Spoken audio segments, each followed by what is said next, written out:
When does ownership become an anchor rather than a sail?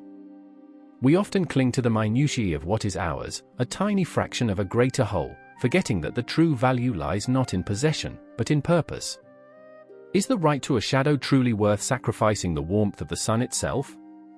Or the journey it enables? This age-old human paradox, where the obsession with trivial claims blinds us to consequential losses, resonates in the deepest chambers of our history. How many grand ventures, how many shared destinies, have crumbled into dust because two wills collided over an insignificant speck, rather than embracing the boundless expanse before them? Consider the river, an ancient giver of life, and the root, its tireless recipient. What happens when the claim to a single drop overshadows the necessity of the current? In the arid basin of the Forgotten Lands, where the sun beat down with relentless fury, lived the deep root. It was a sturdy, gnarled entity, its tendrils plunging into the baked earth, ever in search of sustenance. For centuries, it had drawn life from the great river, a meandering ribbon of cool, clear water that carved its path through the dust. The root had, through countless seasons, perfected the art of siphoning, its fibrous network a silent testament to survival. Across the narrow channel of the river lay a single, smooth obsidian stone, worn by the ages, reflecting the sky with an indifferent sheen. The stone, though unmoving, felt a peculiar sense of dominion over the waters closest to its polished surface. It had, after all, been there for longer than the root could remember, a steadfast sentinel to the river's constant flow. One scorching summer, the river's embrace grew faint. Its waters receded, leaving vast stretches of cracked mud. The root, its deep reserves dwindling, extended its most ambitious feeder, a slender white filament, towards the dwindling current. It reached for the last significant flow near the Obsidian Stone, a shallow eddy where the water, though sparse, was still accessible.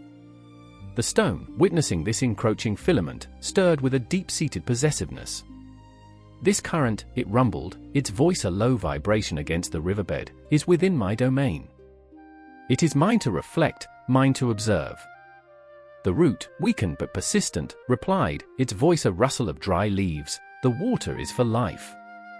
I draw it for the sustenance of the entire ancient tree, for the shade it offers to this parched land. You claim the water, and yet you are merely a feeder, the stone retorted, a glint of narrow-mindedness in its dark surface. I provide the channel, the unwavering presence. My right to this patch of moving liquid is absolute. You have a right to the river, yes, but not to my river, not to the current that graces my contours. The root argued back, its responsibility for the life above ground driving its plea. Without this water, the tree will wither, and the very soil around you will turn to sand. Your domain will become a wasteland.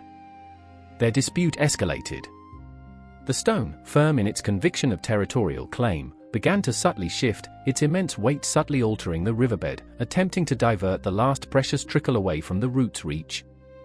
The root, equally stubborn in its need, twisted its strongest tendril, creating a small, intricate barrier, guiding the water towards its own thirsty fibers.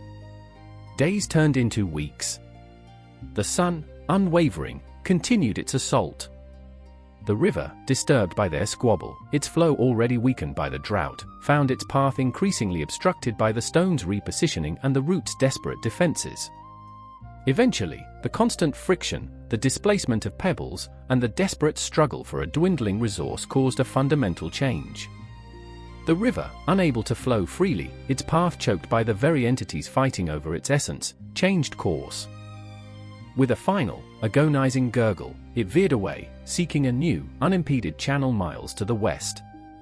The basin around the stone and the root became utterly dry, a barren expanse of cracked earth. The obsidian stone remained, gleaming emptily under the sun, its reflection now only of the vacant sky.